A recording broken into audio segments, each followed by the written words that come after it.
Check-up no rádio de hoje, recebendo a médica pediatra Yasmin Fiamma para falar aqui de assuntos extremamente importantes no Panorama 95. Doutora, obrigado pela participação, seja bem-vinda ao programa. Obrigada, Geraldo. Bom dia a todos os ouvintes. Você pode interagir conosco, mande para cá a sua pergunta, 99205-3030. 99205-3030, esse é o nosso WhatsApp. Vamos falar hoje sobre bronquialite. É uma doença, né, certamente, que acomete aí crianças em sua maioria, não é isso, doutora? Isso, a bronquiolite, né, ou bronquiolite viral aguda, se trata de uma infecção viral, certo? Que ela é bem frequente nessa fase, né, do ano que nós nos encontramos, porque ela ocorre no período que a gente chama de sazonalidade, né? Existe um período, né, na nossa região que ela ocorre com mais frequência devido ao favorecimento mesmo do clima para a circulação desse vírus respiratório, né? Que aqui na nossa região, né, aqui principalmente no Rio Grande do Norte, geralmente é no período de março a junho, julho, né? Mas que, considerando o país como um todo, o Brasil, essa sazonalidade ela pode variar de região para região, mas considerando o país como um todo, geralmente ela pode ir de março até agosto, né? Abrangendo aí esses meses do ano. E aí, no caso, a bronquiolite, né, como eu falei, é uma doença viral. Ela pode ocorrer devido a vários vírus respiratórios, né, como o rinovírus, o adenovírus, a própria influenza, né, que é o que causa a gripe. Mas o principal representante, né, agente etiológico dessa doença é o vírus sincicial respiratório, que é o que mais circula nesse período e é geralmente o principal causador dessa doença. Quais são os principais sintomas? O que a criança sente com a bronquiolite? Inicialmente, né, o quadro ele vai se assemelhar a um resfriado comum. Então, geralmente, a criança começa com uma tosse, que pode ser uma tosse seca, começa a apresentar uma coriza, uma congestão nasal, pode ter presença ou não de febre associado, não é necessariamente obrigatório. Mas uma característica marcante da bronquiolite é porque, geralmente, após os 3 dias iniciais, né, ali do quadro, a criança ela vai evoluir com uma tosse mais persistente, que passa a ser mais produtiva. A secreção também, né, ela vai ficar mais intensa. A criança começa a apresentar sinais de dificuldade respiratória, começa a aparecer o chiado ou o piado no peito, como os pais falam.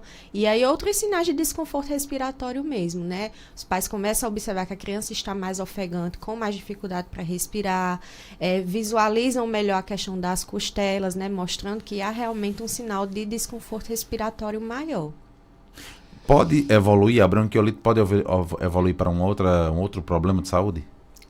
O que a gente fala é que a evolução clínica, ela depende muito do paciente, mas o que é que acontece? Nos casos mais graves, né, ela pode evoluir como insuficiência respiratória aguda, né?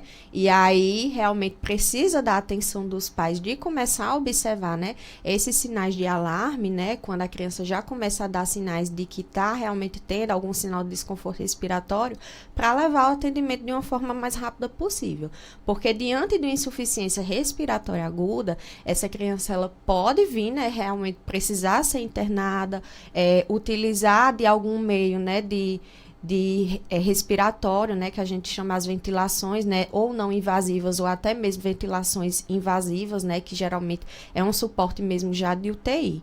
Então, no caso, a bronquiolite, ela às vezes pode evoluir de forma espontânea, a criança não ter uma evolução para um desconforto e insuficiência, mas em alguns casos pode acontecer. E aí, nesses quadros mais graves, né, de insuficiência respiratória, a criança realmente precisa de um suporte maior, precisando até mesmo de suporte de UTI. Muito bem. Nosso ouvinte aqui, a Fátima Lucena, ela pergunta o seguinte: bom dia, pergunta a doutora se bronquite e bronquiolite é a mesma coisa. Não, são diferentes, certo? A bronquite, ela pode ocorrer também de forma aguda diante de alguma infecção respiratória, certo? Porque vai ocorrer realmente uma inflamação, né, de toda a árvore traqueobrônquica afetando os nossos pulmões.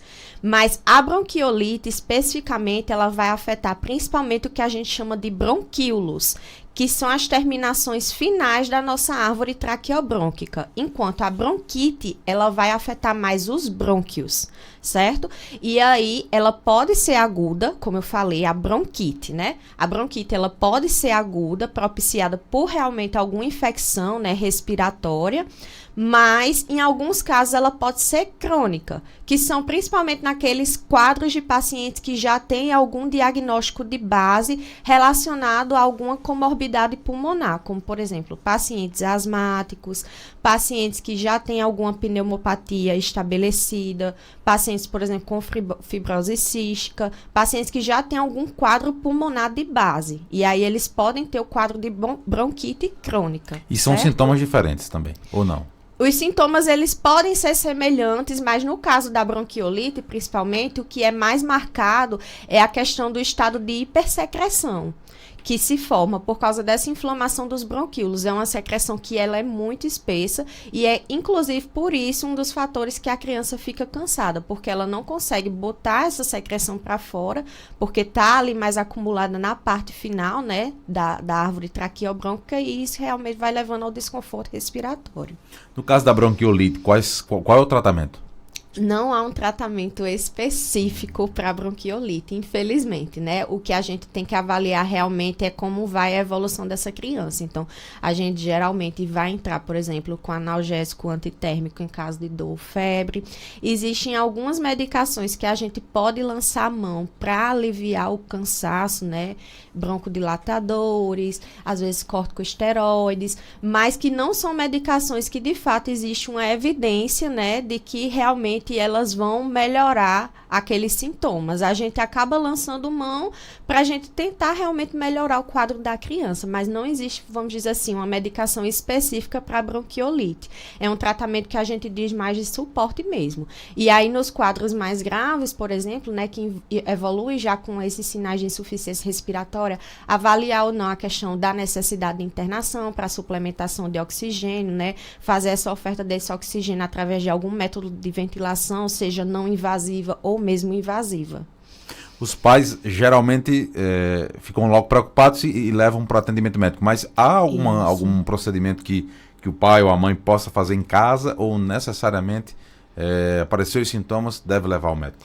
Assim, quando os sintomas estão leves, né, que é aquele momento inicial que a criança só está com uma tosse rara, uma tosse mais seca, a coriza, o ideal é que os pais já comecem, por exemplo, a lavagem nasal, né, porque é um dos principais aliados no tratamento, principalmente desses sintomas mais leves, né? Então, os pais já podem iniciar ali a lavagem nasal com soro fisiológico em casa, para ir aliviando esses sintomas, avaliar ou não se a criança está com dor ou não. Geralmente tem pais que são mais esclarecidos, como ofertar o analgésico ou o antitérmico em casa.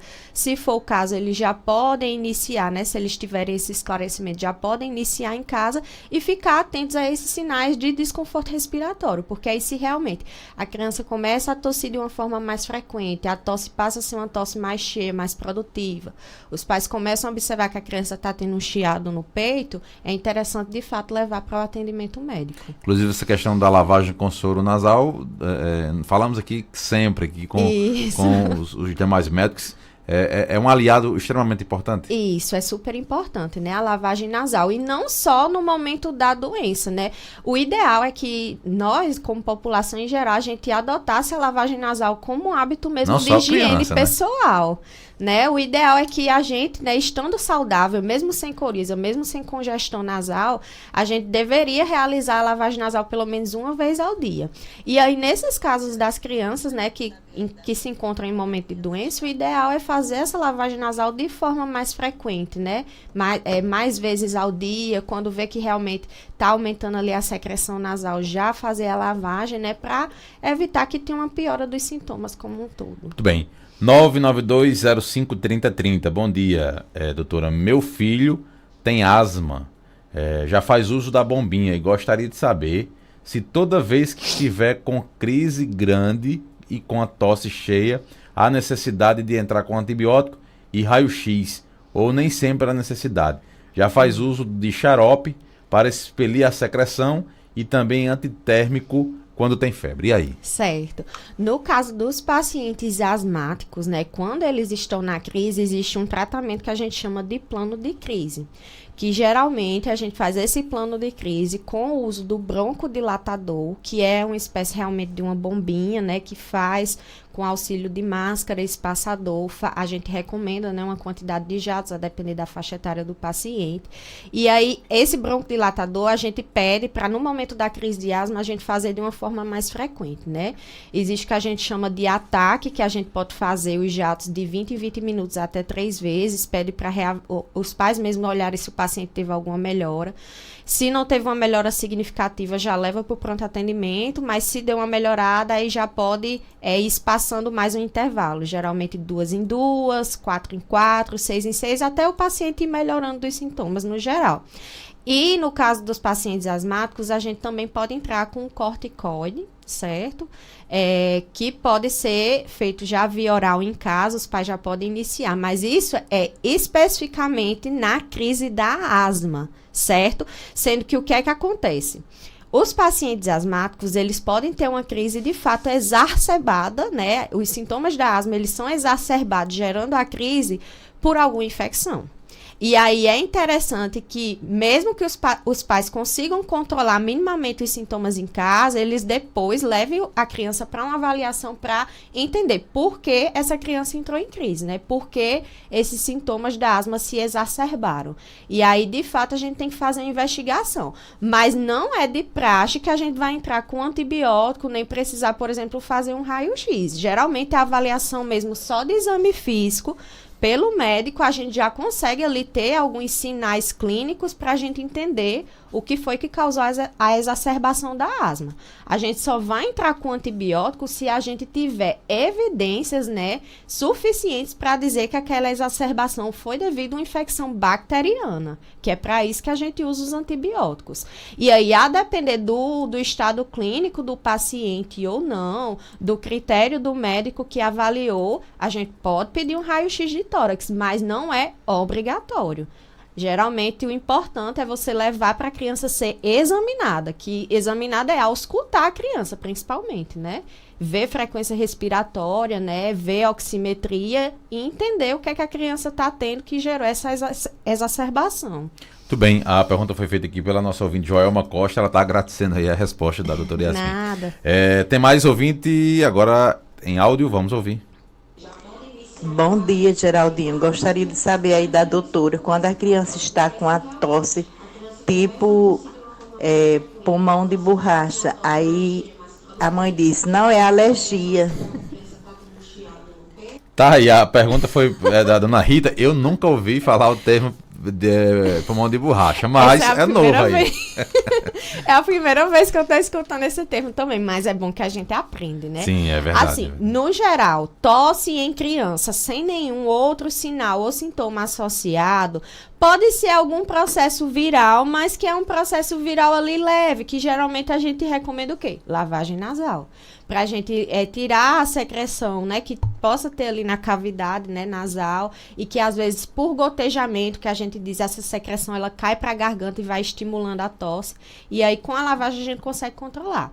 Agora, se a criança começa a apresentar, por exemplo, febre, ou a criança começa a ficar mais mole em casa, não tá querendo se alimentar, já é interessante levar para o médico, para entender. É uma infecção bacteriana? É uma infecção viral que só com medicações, né, sintomáticas a gente vai conseguir controlar? Ou, por exemplo, a criança vinha tossindo e, sei lá, tá fazendo mais de 2 semanas que a criança tosse e não parou a tosse. Aí uma tosse também com a persistência de mais de 2 semanas é interessante também levar para investigar, né? Porque, por exemplo, teve até a pergunta da asma. Pacientes asmáticos, às vezes o único sintoma, assim, mais evidente é tosse. E aí também a gente tem que entender, por exemplo, é uma criança que geralmente é provavelmente asmática e por isso está tossindo, e aí entender o que é que está gerando a tosse, certo? Eu não sei exatamente, né, a tosse que ela está se referindo, porque, como eu falei, é a primeira vez que eu estou escutando esse termo. Mas existe um tipo de tosse específica que, geralmente, quando a gente vai conversar com os pais e orientar, a gente diz que é aquela tosse de cachorro ladrante, que é uma tosse, assim, muito rouca, que aí, nesses casos, a gente tem que pensar em laringotraqueite, que é geralmente um acometimento da laringe, da traqueia, né? Geralmente por infecção. E aí, nesse quadro mais específico, quando a criança está com a tosse, assim, muito persistente, muito evidente, que aí ela pode realmente ter um cansaço associado, a gente não tem que entrar somente com o tratamento específico da laringotraqueite, que geralmente é antibiótico, porque geralmente é por infecção mesmo bacteriana, o quadro. A gente tem que fazer também nebulização com adrenalina, que é para a gente dar uma abertura maior ali, né, na passagem do ar, ali na laringe e na traqueia. E aí, nesses casos, existe essa questão, né? Aí eu não sei exatamente se seria esse tipo de tosse que ela está se referindo, mas eu espero ter ajudado de alguma forma. Muito bem. A nossa ouvinte aqui, Mauricéia, diz o seguinte: oi, bom dia, minha filha está gripada, estou dando nebulização, e aí ela falou aqui, eu não sei se é um medicamento, deve ser Codicor, não sei se é ou se ela digitou errado, uma vez por dia. Acho que ela quer saber se o procedimento está correto, no caso da nebulização. Especificamente, esse medicamento eu não conheço. Se ela puder me mandar o fármaco mesmo, que é a substância, porque eu acredito que ela mandou o nome da marca. E aí, geralmente, assim, as marcas não são todas que eu tenho conhecimento, né? Geralmente, eu trato mais os medicamentos pelo nome mesmo do princípio ativo. Se ela puder mandar aí pra gente, ajuda. Mas, assim, a nebulização... ela é bem específica, porque a nebulização é uma espécie de inalação, certo? Então, a inalação, ela tem como objetivo, né, atingir ali a árvore traqueobrônquica, né, as partes mais internas mesmo do pulmão. Então, quando ela vai ser mais interessante? Quando você acredita, né, que por algum motivo existe realmente alguma secreção, né, mais na parte mais interna da árvore traqueobrônquica, ou quando, por exemplo, é uma criança muito pequena que não tem aquele estímulo, ainda não sabe, por exemplo, expectorar, botar aquela secreção para fora, e aí você acaba usando a nebulização também para dar uma fluidificada maior nessa secreção e, consequentemente, né, conseguir, né, ajudar a colocar para fora de uma forma mais fácil, porque a criança não consegue expectorar. Mas aí, sendo uma criança maior, que já sabe expectorar, né, que já sabe fazer a lavagem nasal, o ideal é a gente tentar otimizar mais a lavagem nasal, principalmente pensando em secreção de via aérea respiratória alta, né, que é geralmente aqui nessa região de cavidade nasal, seios, até região de garganta, né, que é geralmente o maior acometimento. Tem mais ouvindo conosco? Vamos ouvir. Bom dia, doutora. Eu queria saber, porque eu tenho um neto de 4 anos e ele, assim, já teve médico que disse que o problema dele é alérgico. Ele começa a tossir, tosse, espirra, aí toma medicamento para alergia. Aí passa uns dias bons, só que agora ele tá assim, passava uns 15 dias bons, uns 15 dias doente. Só que agora ele tá assim, quando é de madrugada, 1h30, 2 horas da manhã, ele começa a tossir. Hora a tosse é seca, outra hora a tosse é cheia. Quando ele acorda de manhãzinha, começa a tossir cheio e espirrando. E sai secreção pelo nariz. Aí pronto, aí passa de manhã, ele para de tossir, passa o dia bem. Quando é de manhã bem, quando é de meio-dia dorme, acorda. Quando começa a espirrar de novo. Aí tá nisso. É espirrando, uma hora sai secreção pelo nariz, outra hora não sai, uma hora a tosse é cheia, outra hora a tosse é seca. Aí eu queria saber o que é que eu devo fazer. Antes da doutora responder, nós temos aqui a complementação da Mauricéia, ela fala aqui o nome do medicamento. É COID-D. COID-D. COID-D. Esse COID-D é um pouco polêmico. É porque, assim, o COID dele é uma associação, certo? E aí o princípio ativo dele é a betametasona, que é um corticoide, certo? E aí, assim, a prescrição de corticoide, ela tem que ser muito bem avaliada pelo médico e, assim, com muito critério. Porque o corticoide em si, ele pode ter alguns outros efeitos adversos, né? Prejudicar, inclusive, o crescimento da criança. E ele não pode ser feito assim por qualquer coisa, certo? Ele tem que realmente ter uma prescrição muito bem determinada pelo médico. E aí, para quadros assim de resfriado comum, quadros gripais no geral, não é interessante a gente entrar com esse tipo de medicação, porque geralmente só as medidas que a gente orienta, seja de nebulização, seja de lavagem nasal e controle de dor e febre com antitérmico, com o tempo o quadro se resolve. Não é necessariamente por causa do corticoide, certo? E aí, por isso, é interessante, eu não sei se foi o caso, né? Se foi prescrito por um médico ou não. Se foi prescrito por um médico, já é um ponto positivo, né? Porque ela foi avaliada e aí realmente teve esse critério. Mas se foi por algo que ela realmente iniciou de forma, assim, por conta própria, eu particularmente não indico. Porque existem os efeitos adversos da própria medicação. E aí, de fato, né, se há dúvidas, por exemplo, se você está com sua criança em casa e há dúvidas quanto ao que você deve fazer, como medicar, procure auxílio de um profissional médico, né, para realmente prescrever aí o tratamento de uma forma mais adequada. Muito bem, quanto à outra pergunta? Certo. Em relação a outra pergunta, né, assim, eu não posso dar um diagnóstico só escutando um áudio, né, mas os sinais e sintomas que ela fala são bem característicos de uma outra doença que a gente tem bem frequente aqui na população da região como um todo, que é a rinite alérgica, certo? A rinite alérgica, ela é uma doença que ela vai dar tosse, vai dar espirro, dá coriza. A tosse pode ser realmente em horas mais secas, a tosse pode ser horas mais produtivas. E aí, de fato, seria interessante ele passar mesmo pela avaliação para a gente entender se é isso mesmo, se é rinite alérgica. Mas que geralmente os sintomas são bem compatíveis com o que ela fala. Principalmente nos horários mais frios do dia, que é ali início da manhã e final da tarde para início da noite. A criança pode vir apresentar mais espirros e mais tosse com frequência. Essa questão também da coriza, né, da secreção nasal, ela flutua mesmo, tem hora que tá e tem hora que não tá. Isso é bem marcante de rinite alérgica. Aí realmente teria que passar por uma avaliação para realmente dar esse diagnóstico. No caso da rinite alérgica, a gente geralmente entra com a medicação que a gente diz que são os corticoides tópicos nasais, porque ela tem muito um acometimento de inflamação da mucosa nasal e que acaba dando esses sintomas. E aí a gente faz uma orientação em relação a isso, né? Em relação à medicação, e também a gente geralmente faz o tratamento com um antialérgico oral, né? Que é um tratamento mais sistêmico. E aí também a determinação desse tempo vai ser de acordo com o médico que avalia, mas é o tratamento base, certo? Só por uma questão mesmo a título de conhecimento.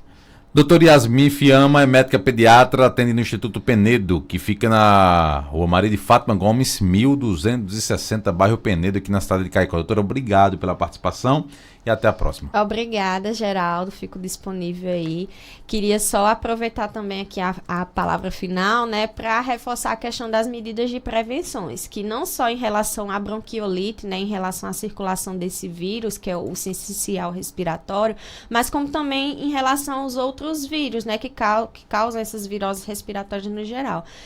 Sempre os pais terem cuidado, né, com as crianças, principalmente abaixo de 6 meses, evitarem levar para locais aglomerados, né, locais com muitas pessoas, crianças que já estão apresentando ali algum sinal, né, de que vai iniciar um processo respiratório, né, uma gripe em casa, evitar levar para a escola, para essa criancinha, né, não passar para os outros coleguinhas, e principalmente higienização das mãos, certo? Lavagem das mãos, uso do álcool em gel é essencial. Muito bem.